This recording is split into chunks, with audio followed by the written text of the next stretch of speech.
In some ways, Pompey and Cicero offer us a very neat and tidy transition from the horrors of the 80s to the efforts by a generation of Romans in subsequent years to try to rebuild something resembling a republic and a functional republic. Now, the part or the point of departure for the civil wars between Marius and Sulla, I think everybody came to understand, was the decision by Marius to decide to break away with the Roman custom and the Roman pattern of enrolling people in the army who only had a certain amount of property.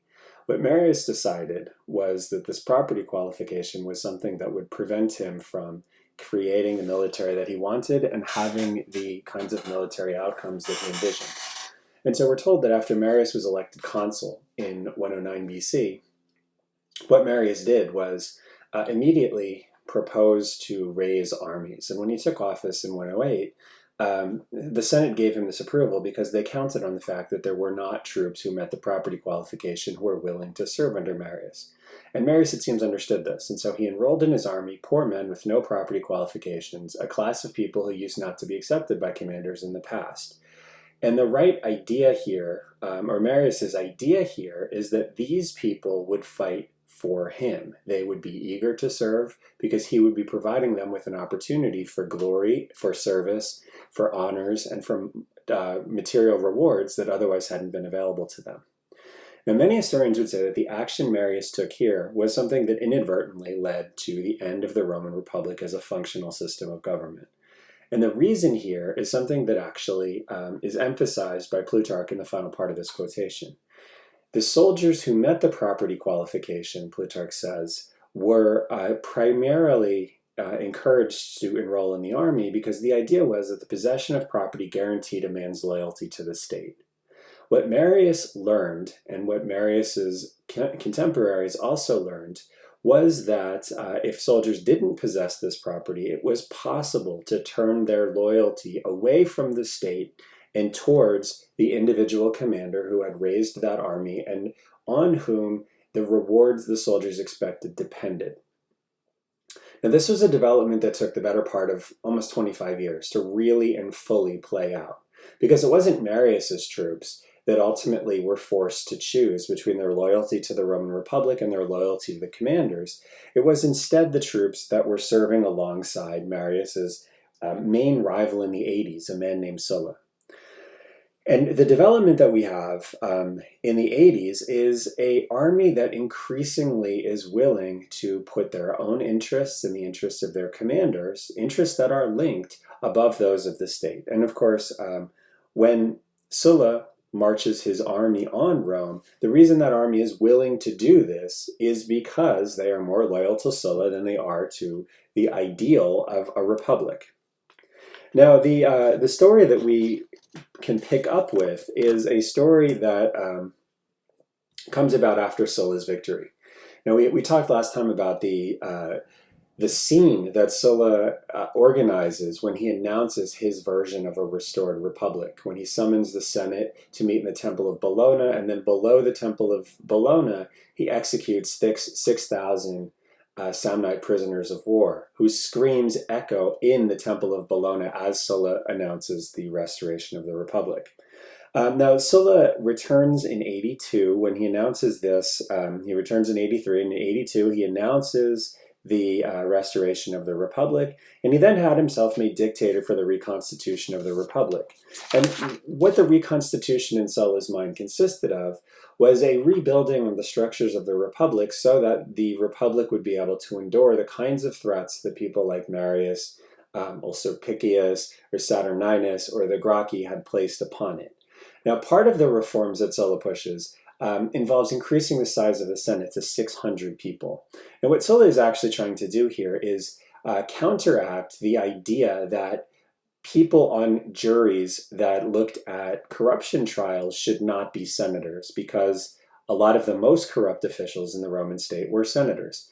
And so reformers in the 120s, reformers in the 100s, reformers in the 90s wanted to be sure that there were non-senatorial jurors who would judge these kinds of trials, because it served as a real push against senatorial corruption. What Sulla basically did is he increased the Senate size to 600. So he moved up the highest and most wealthy and most prominent of those equestrians who had served in the juries before, made them senators, and then created standing courts manned by senators. This was something that was supposed to serve as a middle ground, restoring some of the prerogatives to the Senate, and also, in a sense, still making people feel somewhat confident that these courts would police corruption. And in point of fact, this reform doesn't really work. The courts are not very effective in policing corruption, as one would expect. Now, another reform that was really significant is Sulla put limits on the tribunate. And this was really important because Tiberius Gracchus, Gaius Gracchus, Marius, Saturninus, Sulpicius, Livius Drusus, these were all tribunes who tried to use the tribunate, meaning serving as tribune of the plebs, as an office that they could use to build a political profile that would allow them to then build a following and enable them to compete for higher offices. What Sulla recognized, or what Sulla believed he recognized, was that the tribunate, as an office that served as a stepping stone, was actually a very dangerous thing, because it allowed people to come in and demagogue for a year and build a reputation for themselves, in essence, by completely positioning themselves as opponents of the existing political order. And what Sulla did by limiting the tribunate is he said that no one could hold higher office after holding the tribunate, and therefore anyone who's ambitious obviously wouldn't want to do this. It was a dead-end job. And so the idea of a tribunate, a term as tribune, serving as a stepping stone to higher office, was something that Sulla completely eliminated with this reform. The final thing that Sulla did was he set age requirements for magistracies, and he said that you had to hold magistracies in a specific order. And so you had to, for example, to serve as consul, what you had to do was hold the quaestorship, hold an aedileship, hold a praetorship, and also be of a minimum age before you could even run for consul. And Sulla's idea here is you, again, prevent people from doing this demagogic push to establish a reputation for themselves and jump the line. And so Sulla believed that with these reforms, he would effectively have the Republic would have the ability to control the ambitious, rabble-rousing people that Sulla found to be responsible for all of the chaos of the period immediately preceding Sulla's dictatorship. And then Sulla retired. And Julius Caesar would say that this decision by Sulla proved that Sulla didn't know the political alphabet. And in some ways, I think Caesar's right. What Sulla believed is he had put structures in place that restored the Republic, and now the Republic would be vibrant enough to protect itself and to protect the customs and laws that governed political behavior in the Roman world. But what Sulla didn't understand is once Sulla stepped down, there was nobody invested in this reform. It was a reform that had been put in place, but it was also a reform that everybody felt like they could negotiate. And so what this lecture today is going to do is look at the older members of the last generation of people who had a chance to save this Roman Republic. And among them are the Republic's most successful general and its most famous political thinker and orator. And by looking at their careers and their conduct in the years of the 60s BC, what we're going to be able to see is the chances they were presented with to save the Roman state, as well as the ways in which they and their peers inadvertently squandered those chances through arrogance, ineptness, and greed. Now, what we'll see by looking at the career of Pompey and the career of Cicero, and eventually also in the next lecture, the career of Julius Caesar, the career of Cato, and the career of Crassus, are individuals who lived through the horrors of the civil war that Sulla ultimately won. And every one of them, to an individual, desperately wanted the Republic to survive. But they also wanted to compete in a way that allowed them to advance their own political ideas, advance their own political careers, and accrue honors and rewards for themselves. And the challenge in a republican system that is not functional is there are no rules that effectively govern those competitions. When a republic works, what the republic does is it promises specific rewards to political victors, and it promises defined consequences to political losers.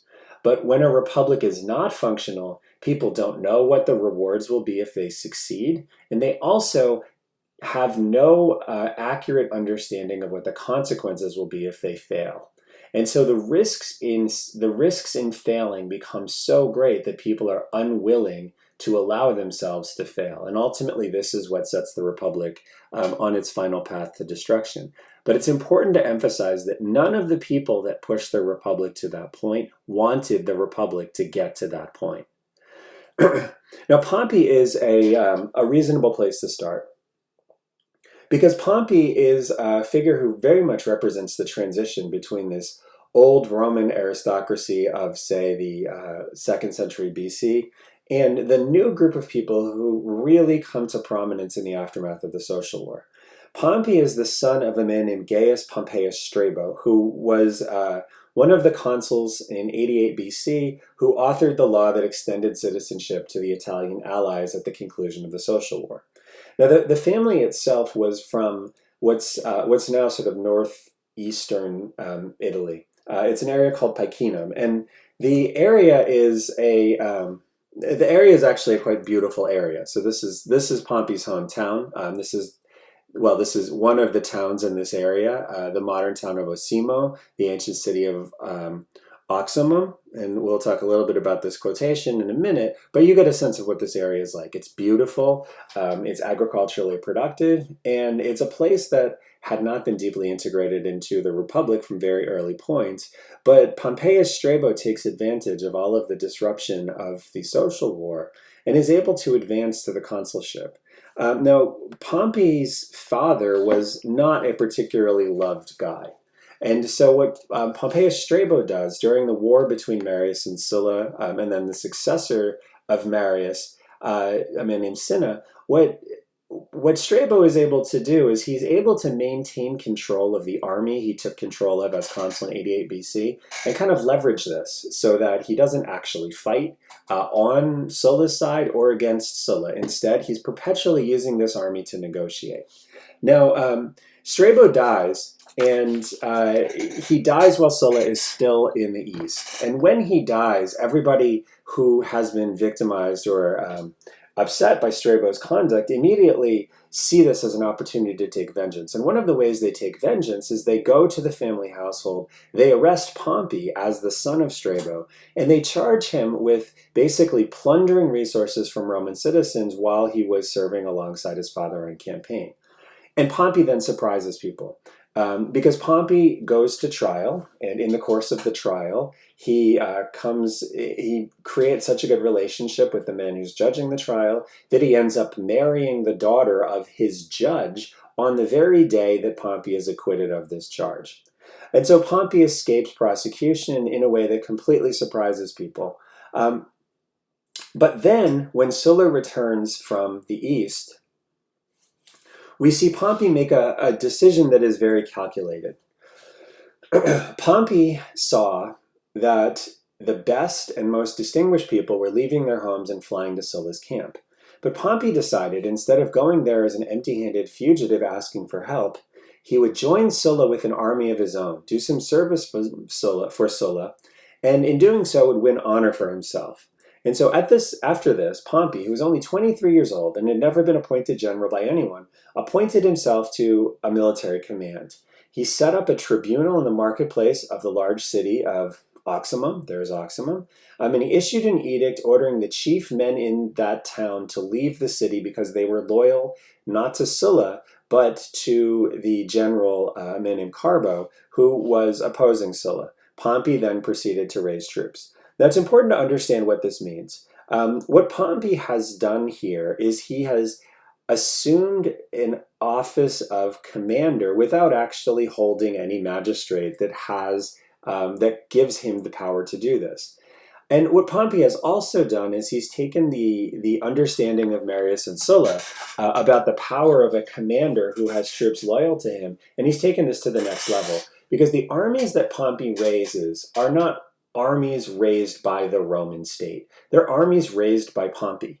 They are not armies paid by the Roman state. They are armies paid by Pompey himself. And so whereas Marius and Sulla had armies raised by the Roman state that were loyal to them as commanders, but also were agents of the Roman state, Pompey has basically recruited a private army, loyal only to him, and Pompey is going to then reconstruct his father's tactic of negotiating by using this army. And Pompey, in using this private army to serve Sulla's ends, is incredibly brutal. Pompey is given the title Adolescens Carnifex, the youthful butcher. And the reason he got this is eventually, Pompey he's of such good service to Sulla that Sulla does entrust him with going to Sicily and getting rid of the consul Carbo, who was leading the resistance to Sulla. And Pompey, at this point, controls 3 legions. These are his private army, 3 legions, privately loyal to Pompey and paid by Pompey. Pompey takes this army to Sicily. He captures Carbo, the consul. This is a man who is actually serving as consul at that moment. And after a lengthy examination, to the distress and indignation of all who were present, Pompey ordered Carbo to be taken away and put to death. And after Carbo was led off to execution, and when he saw that the sword was already drawn, he asked for a short delay and a convenient place to relieve himself, since he was troubled by the looseness of his bowels. But Pompey had him killed anyway. A serving consul killed in this particular terrible way. Now Sulla, however, was pleased that Pompey was behaving in this way, and Sulla gave him significant honors. But what we also see is that Pompey is very careful, once he has this reputation as the Adolescens Carnifex, the youthful butcher. What Pompey is very careful to do is also make it clear to people who might be useful to him in the future that he could kill them, but he chooses not to. He chooses to spare them. And so what Pompey manages to do is get a reputation for being bloodthirsty and brutal, but also get a reputation for being willing to pardon people. And those people who are pardoned are grateful to Pompey for this, and they build a strong patronage relationship where they owe their lives to Pompey and they behave in a way that respects the privileges that Pompey can claim for himself. And so when Pompey is finally done serving Sulla and the civil war is finally over, Sulla gives Pompey significant honors, but it's also clear that Pompey and Sulla are about to fall out.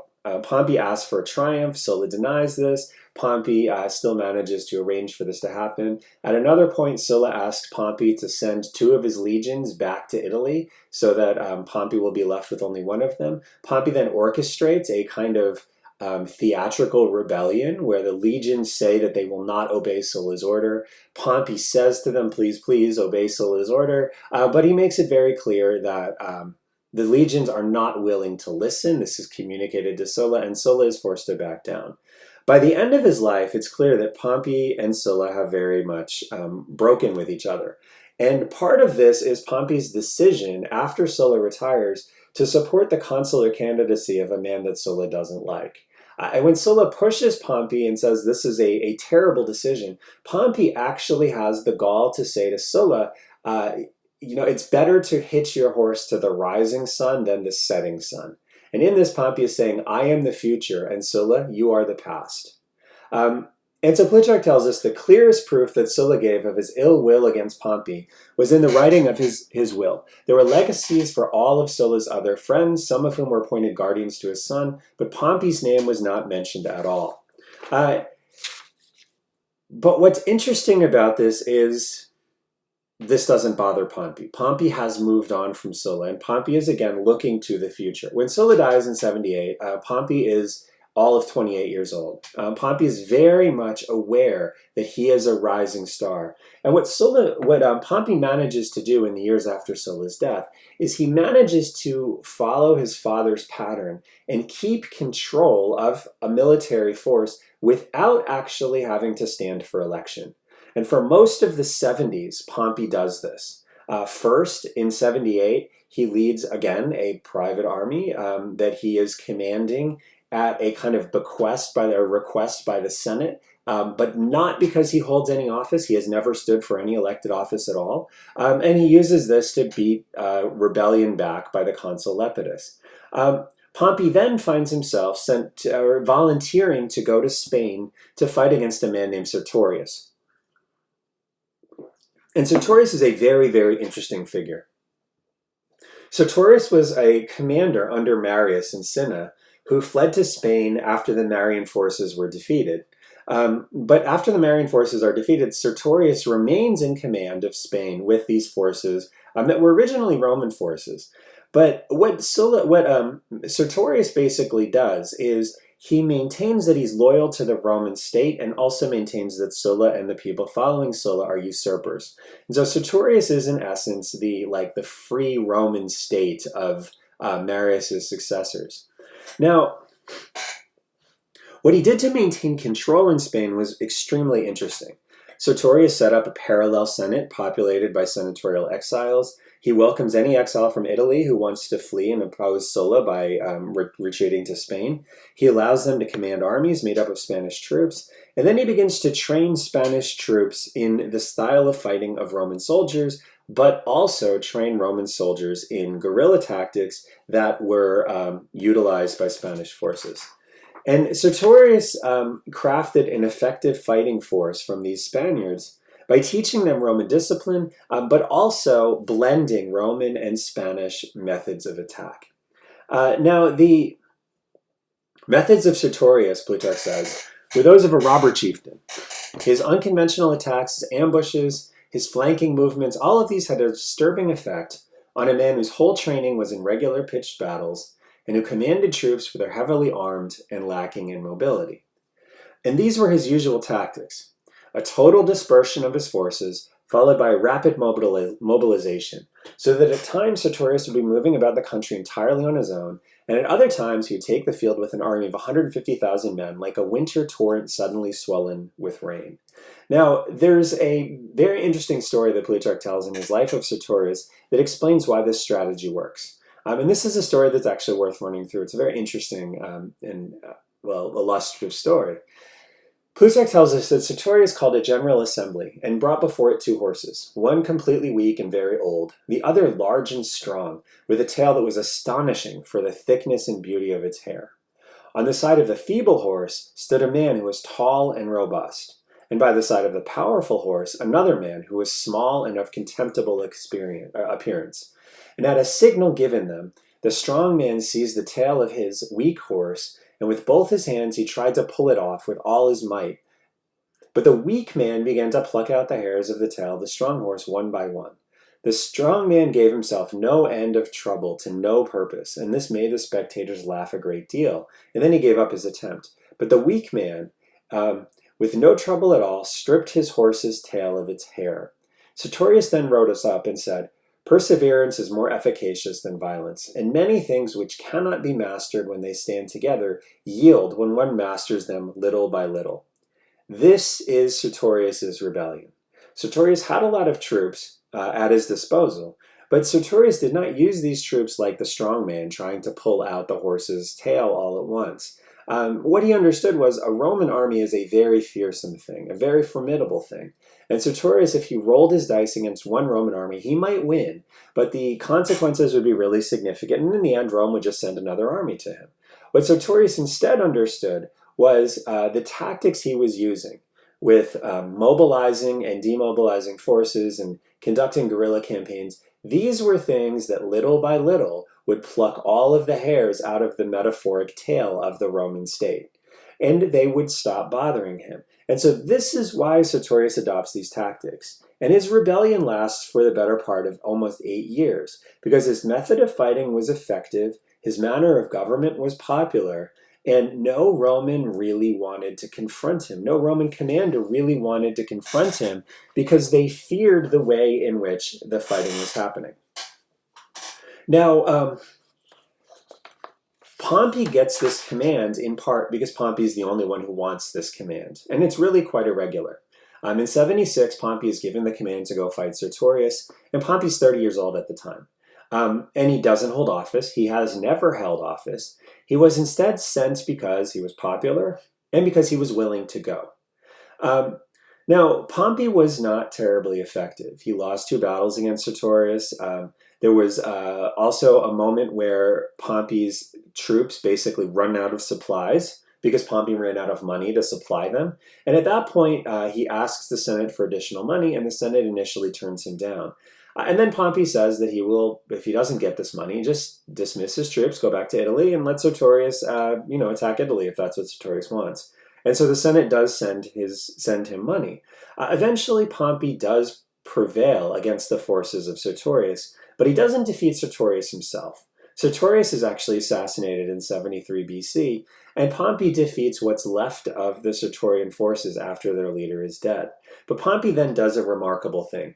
The assassin of Sertorius is executed as a traitor. Pompey gives an amnesty to all of the Spanish people, and even more interestingly, a large number of letters were in the camp of Sertorius that spoke to the treachery of many people who remained in Rome. And what Pompey does is he very publicly shows his willingness to forgive and forget by burning these letters without reading them. In the end, Pompey's settlement in Spain allows him to build, again, another vast group of clients who are very grateful that he pardoned them without taking vengeance on them for their support of Sertorius. He also builds a good relationship with people in Rome who knew that they had letters that were in that chest of letters that Pompey burned so that no one would know that these people had betrayed their country. Those people too are very, very they're very, very happy that Pompey has behaved in the way he does.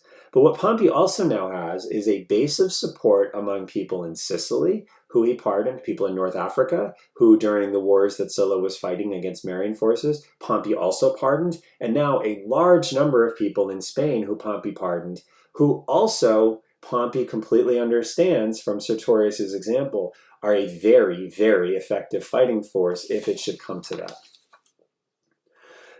And so in 71 BC, Pompey returns to Rome victorious over Sertorius.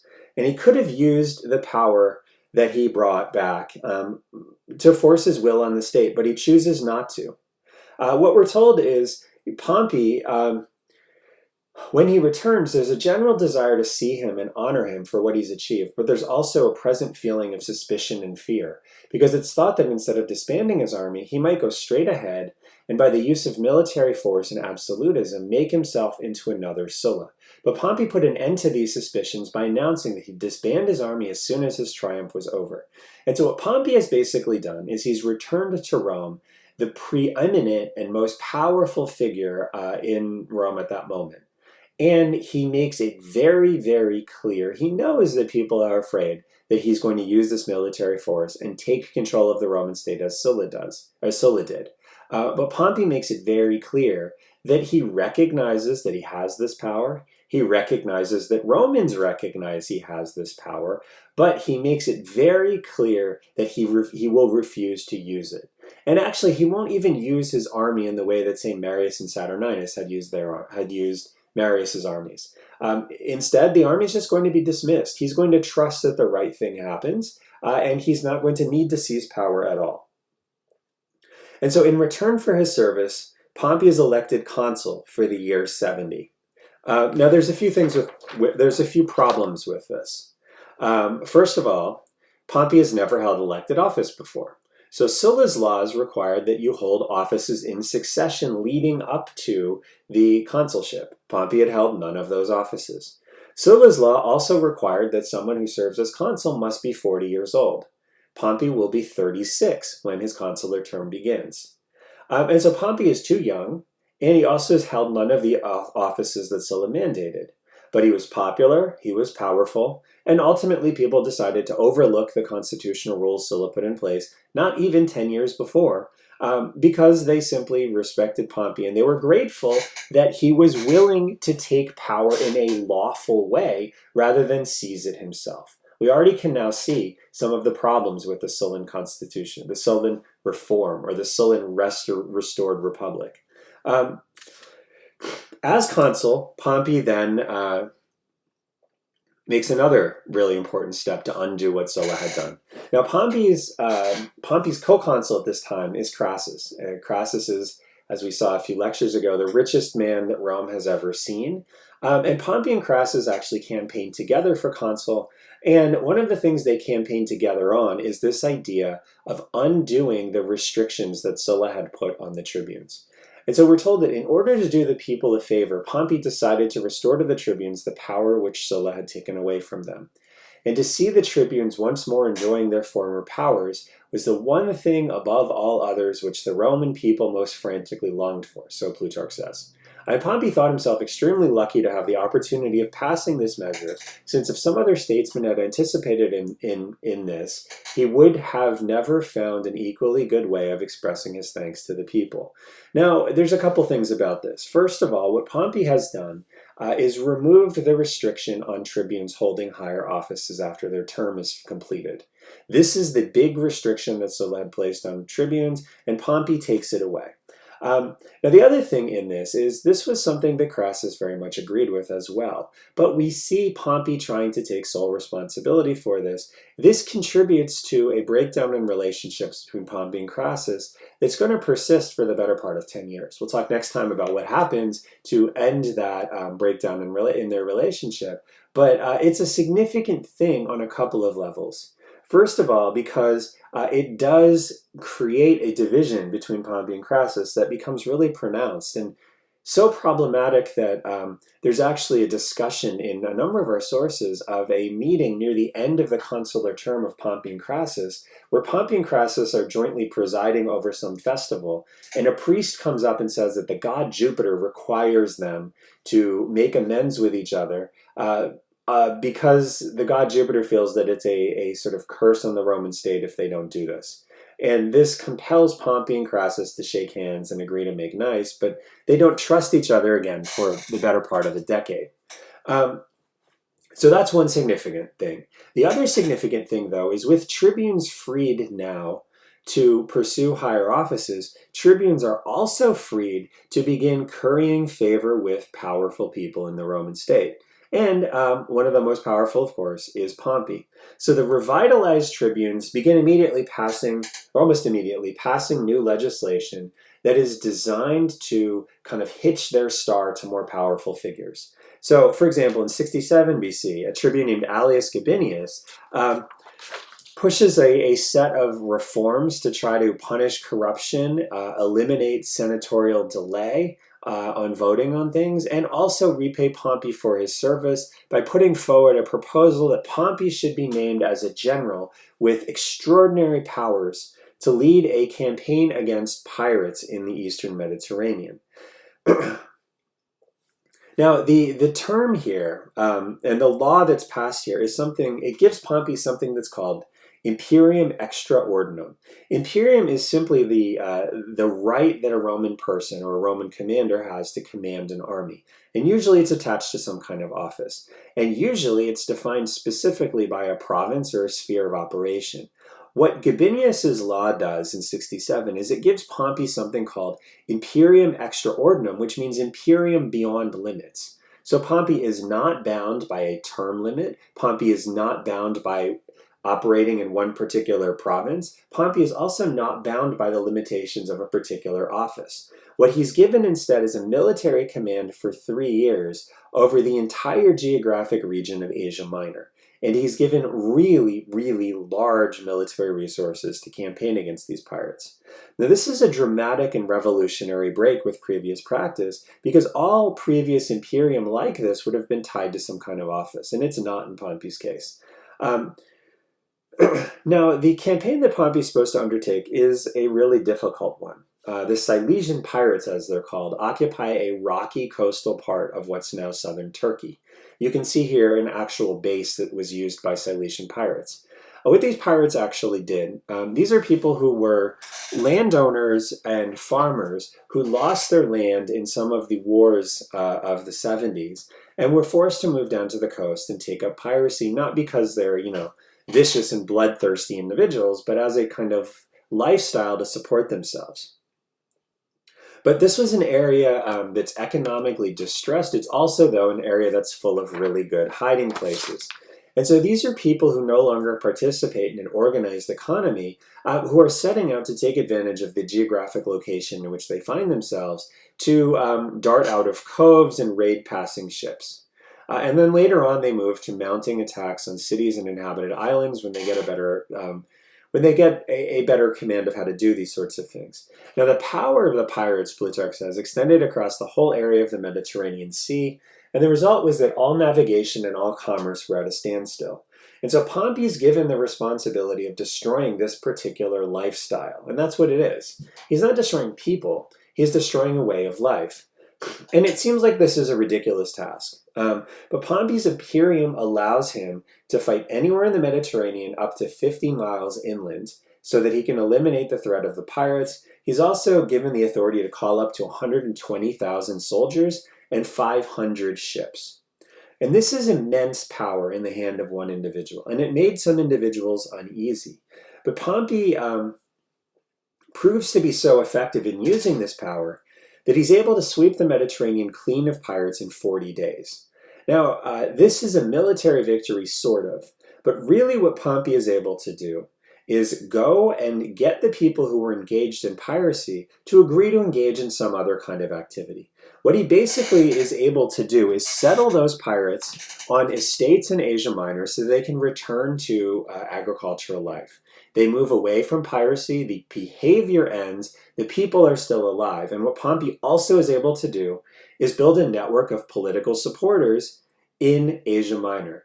And so what Pompey has done is he's taken this strategy that he used in Sicily to build a group of grateful supporters who he spared from execution.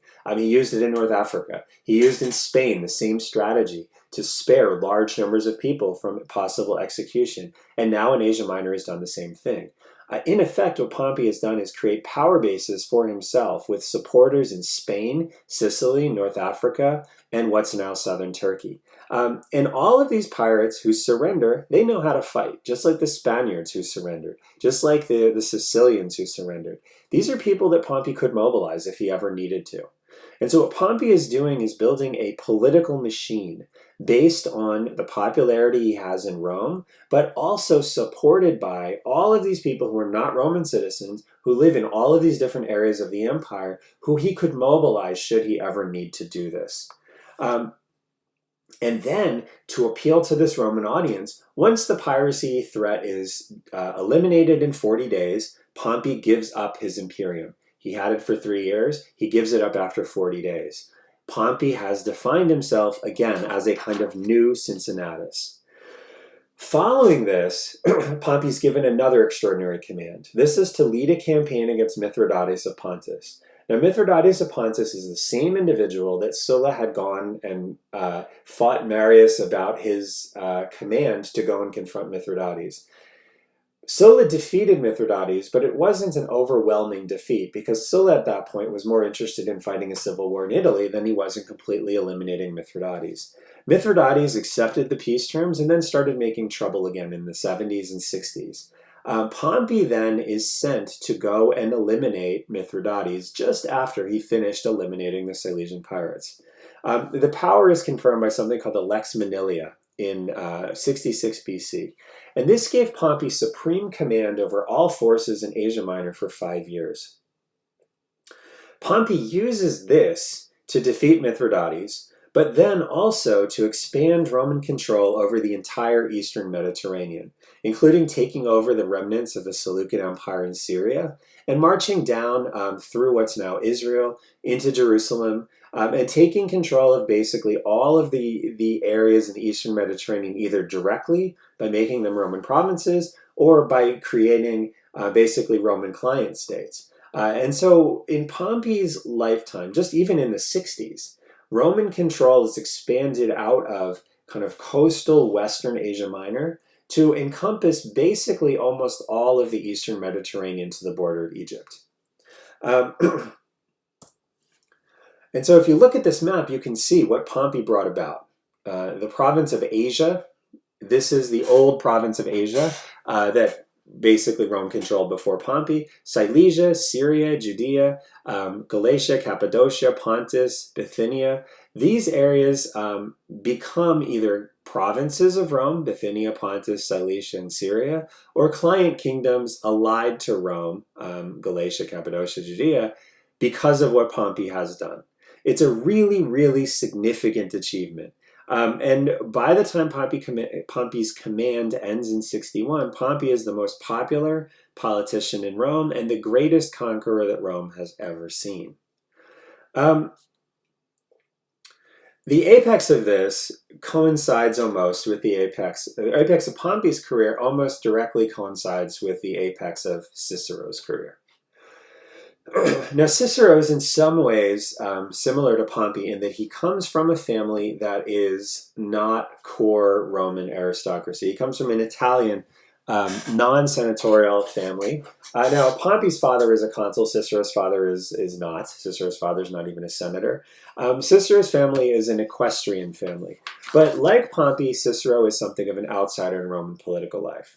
Now, Cicero's family actually had known Marius, who's from a similar region, but Cicero plays a very different game than Marius does. Cicero tries to position himself as a creature of the Roman establishment, but he's never really able to do this because his political career is quite different from that of most creatures of the Roman establishment.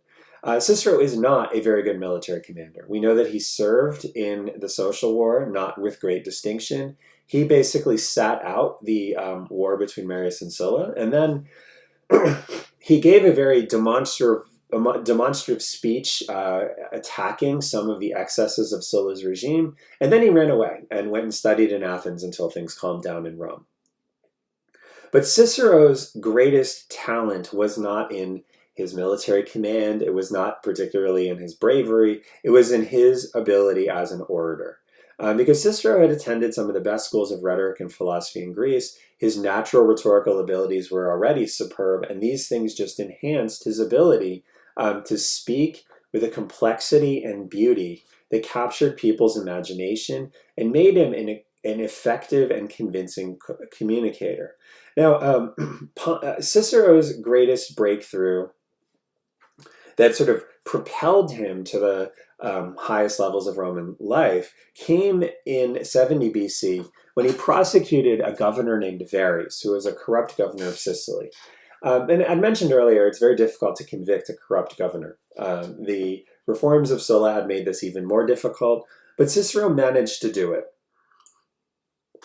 And what Cicero was attacking was a particularly egregious example of a system that had grown up to facilitate senatorial corruption in the provinces. Basically, governing a Roman province was something of a racket. It was horrifically expensive to run for election, especially if you ran for election to an office like consul. And once you were elected, it was assumed that you would get a province at the end of your term, and you would basically be able to loot that province so that you could pay back your debts and make a kind of profit that would set you up for the rest of your life. And so you could, in a way, make back the money that you spent on your campaign and also make a good living for yourself in the future. And everybody knew this was the deal, but there was a sort of unspoken limit to exactly how far you could go. And Marius, the governor in Sicily, went far beyond these limits, and this made him subject to prosecution, but it was a prosecution that someone like Cicero, who was an outsider, really needed to take up. And so Marius lined up his own order to defend him. And Cicero basically wiped the floor with this order. And the order was, at the end of the campaign, a man named Hortensius, who was Rome's greatest public speaker to that moment. And when Cicero wiped the floor with Hortensius, it became clear that there was a changing of the guard. And Cicero then moves forward as the leading and most powerful advocate in Roman public life. Now, the high point of Cicero's career, as he would never hesitate to tell anyone, was his consulship in the year 63. In that year, Cicero was actually something of a compromise candidate who was supported by the establishment to prevent a man named Catiline from winning. Now, Cicero was a new man, the first new man to win the consulship in basically almost a generation. And so Cicero had none of the rank or family connections of many of his senatorial colleagues, and his identity as a compromise candidate made it a challenge for him to be highly effective. But despite this, Cicero was presented with an opportunity to make a real impact on Roman political life because during his consulship, Catiline began working on a conspiracy to overthrow the government. Now, Catiline is a tricky figure because Catiline ran for the consulship in 64, the consulship of the year 63, and lost to Cicero. Then in 63, while Cicero was consul, Catiline ran for the consulship again. This would be the consulship of the year 62, but Catiline lost again. And this was a real problem because consular campaigns are really, really expensive. We have a text that talks about canvassing for the consulship. This is a text that's in theory written by Cicero's brother. It's in practice probably not, but it is a contemporaneous text that gives you a sense of what running for election would be like.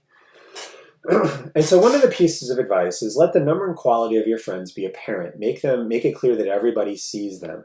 And take care to retain all of these supporters by reminding them, by asking them for their votes, by taking all steps to make them understand, those who are under obligation to you, that they will never have another opportunity of showing their gratitude towards you, and those who desire your services, that they will never have another opportunity of placing you in their debt. And we see here that denarius we showed earlier about how voting takes place. This is a vote that is probably a vote for office. There's another piece in this that's really quite important. See that your campaign is full of pomp, illustrious and splendid, and pleasing to the people, that it has the greatest honor and dignity, so that your rivals may reproach you with no wickedness, lust, or bribery such as they practice. Now, the image behind this is extremely, extremely interesting. It comes from the Museo del Terme in Rome. This is a museum that has epigraphy in it, so things that are have inscribed text on them. These are vessels that come from consular and tribunal campaigns in the year 63, so while Cicero himself is consul.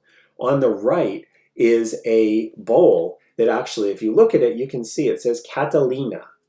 This is Catiline. This is a bowl that was actually given out full of wine or food or potentially even provisions by Catiline to try to encourage people to vote for him. This is what Quintus Cicero is talking about. Make sure your campaign is full of pomp and it's pleasing to the people. This is the way you do that. You provide these bowls, and these bowls, when you finish drinking the wine or eating the food or consuming the provisions, you see on the bowl, Catiline gave this to me. Now, even more interesting is on the left. This is a bowl that is given out by Marcus Porcius Cato. We'll talk about Cato next time. But Cato is a figure who supposedly is above this kind of thing. He is a steadfast, he's a descendant of Cato the Elder. This is Cato the Younger. And he's supposed to be a steadfast upholder of Republican political traditions. On the right, it's not surprising that we would see Catiline giving out basically what constitute kind of bribes in food. It is surprising, though, that we would see this given out by Cato. But the inscription on Cato's bowl is even clearer than the inscription on Catiline's. Catiline's bowl, you can see the name, right? Catilina. On Cato's bowl, what you can see is the name Cato. And then you see on there, Petit Tribune, and then it's harder to read. But this means Cato who is seeking the tribunate. And so Cato not only put his name on this, he put his office on this so that people know when someone has done something good for you. You're reminding them. Every time they look at this bowl, they are reminded that they need to go vote for you. This is what Cato and Catiline are doing. This is what Roman political campaigns were about. But basically, this is very expensive to do. I mean, imagine, this is not a small bowl. And you fill it even with junky wine, and you give this out to hundreds or thousands of people. It's expensive. You do this repeatedly. It's expensive. If you engage in bribery, and despite what this says, both Cato and Catiline engage in bribery in electoral campaigns. It's expensive. These things are very expensive. And following 2 consecutive unsuccessful consular campaigns, Catiline is broke. And so Catiline begins to organize a rebellion, which, if it succeeded, would abolish debts, which of course is very prominently and important for Catiline himself. Cicero's response is to give a set of speeches to the Senate that discredit the threat. Now, first, Cicero gives a speech that forces Catiline to leave the city. Then some of the conspirators are discovered and arrested. And there's a series of speeches that are given before the Senate where the Senate debates what to do with the Catilinarian conspirators. Cicero begins this by calling on the people who will come into office. This happens in December of 63. He asks the people who will come into office in 62 what they think. One of the consuls who had run against Catiline says that Catiline should be killed. Caesar, then Julius Caesar, who has been elected as a praetor, I think, for 62, comes forward and says it actually is antithetical to the functioning of a republic that individuals should be killed without a trial. The people who have been arrested need to be tried. And if we go the route of killing people without a trial, what we have done is taken away the basic protection of the life of an individual citizen's life that the republic is supposed to provide. Once we take that away, that is an absolute right. And once we take away the right to appeal any kind of decision that might result in you losing your life, we take away a very basic and fundamental promise the Republic makes. And Caesar gives this speech, and then almost immediately, Cato stands up and says, "This is war. And in war, enemies do not get to claim rights. In war, enemies are killed, and these are people waging war against their homeland." And Cato wins. The Catilinarians who have been arrested are killed without a trial. Catiline's forces then are defeated in battle. And for his efforts, Cicero is named Pater Patriae, the father of his country. And then it begins to dawn on Romans what this meant. And Cicero's star almost immediately begins to dim. And this brings us to the year 61 and the situation in Rome at this time. Pompey returns about a year after the suppression of the Catilinarian conspiracy. Before Pompey arrived, all sorts of rumors about him were current in Rome, and there were scenes of considerable disturbance. It was thought that he would immediately lead his army against the city and make sure of absolute power for himself. And because of these rumors, Pompey, as soon as he landed in Italy, held an assembly of his soldiers, and after making an appropriate speech in which he expressed his warm feelings for them, he told them to disperse and go back to their homes, not forgetting to return to Rome for the triumph. And so what we see here is Pompey making a very dramatic gesture. Pompey unilaterally disarming the army, sending away the army, sending away the military resources that he could use to pursue his own political agenda. He trusts that the Republic will work. Just as Cicero felt that he defended the Republic against Catiline, Pompey is making a very strong statement in favor of the functionality of the Republic, trusting that the political process will treat him fairly and will treat his soldiers fairly. It's a very promising moment. It's a moment when Romans could very well look back and say, we suppressed this revolt by Catiline, our system held, our defenses protecting our representative democracy against the attacks of demagogues and authoritarian people aspiring to an authoritarian structure. We beat that back. We survived that. And now Pompey gives us the most supreme vote of confidence. This man who could take power and seize power in the Roman state chooses not to because he trusts that the Republic will treat him fairly. It seems like a day when Romans can be very optimistic, maybe more optimistic than they could at any point before Sulla had marched on Rome. The problem, though, is it will become clear very quickly that Pompey has made a really dreadful miscalculation. And this miscalculation is something that is going to send the Republic spiraling back towards civil war in the next decade.